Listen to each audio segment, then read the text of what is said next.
Continuing on Book of Discipline, this will be the second and the last talk on Book of Discipline.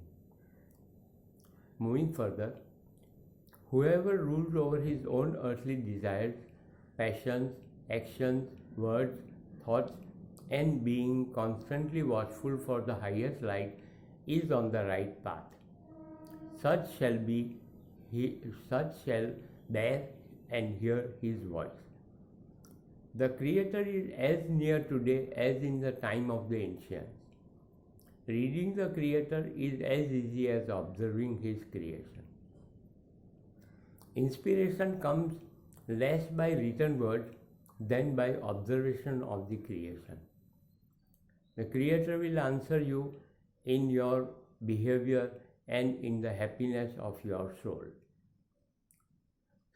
These are some of the absolutely wonderful and fantastic things which have been propounded by Book of Discipline, that people we see in modern day in 2020, people are searching happiness when people safely forget that happiness is a state of mind which is inside your heart, and once the heart and the inside, that one small voice is happy, you don't have to look for happiness outside, it is all inside. It further goes ahead to say that great wisdom cannot be attained in a day, nor purity and strength to overcome temptation till the growth is from the foundation. So we have to keep on being on constant watch that our foundation is made in such a way that there is going to be purity and reason for whatever actions are. It is a wish of the Creator that all beings become capable to receive His highest light and not depend on a priest or a church or an oracle or a holy book or consulting spirits. The prerequisites for second resurrection are to become an interpreter and a worker. This is what we see in the Jehovah's kingdom on earth, that everybody is a worker and everybody works for common good.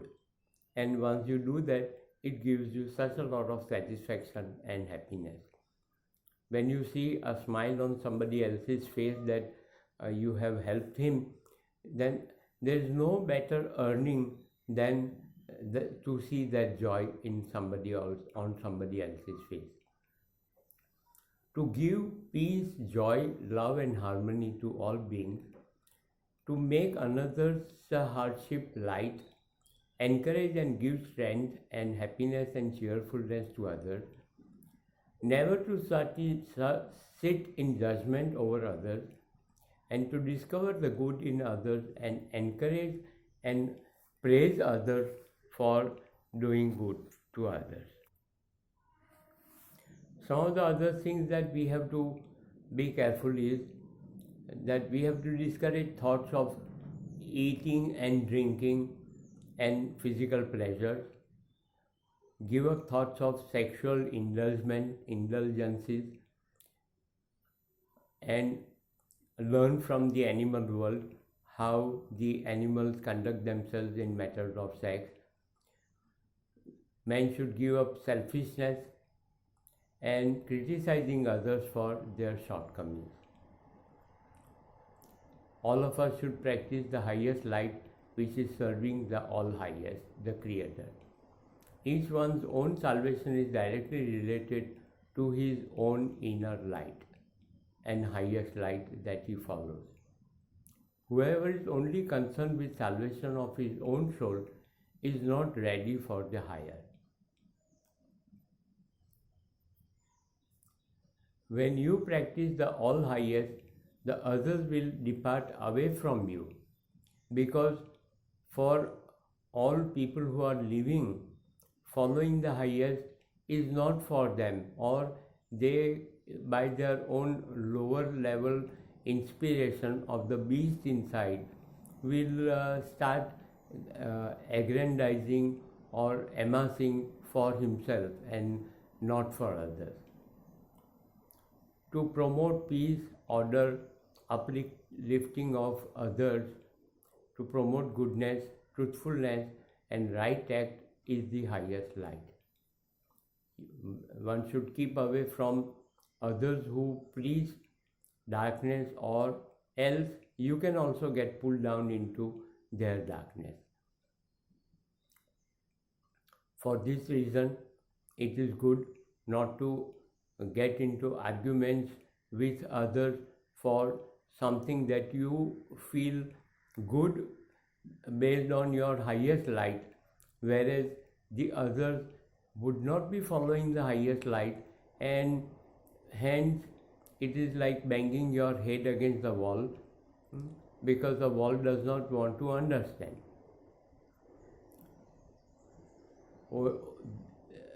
This chapter also tells us to give up all the flesh food.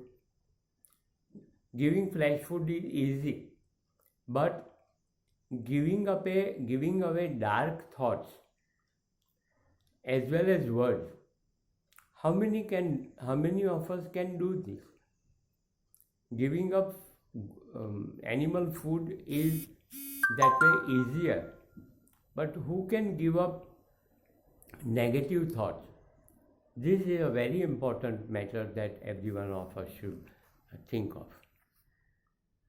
And this is the only way in which man can rise higher.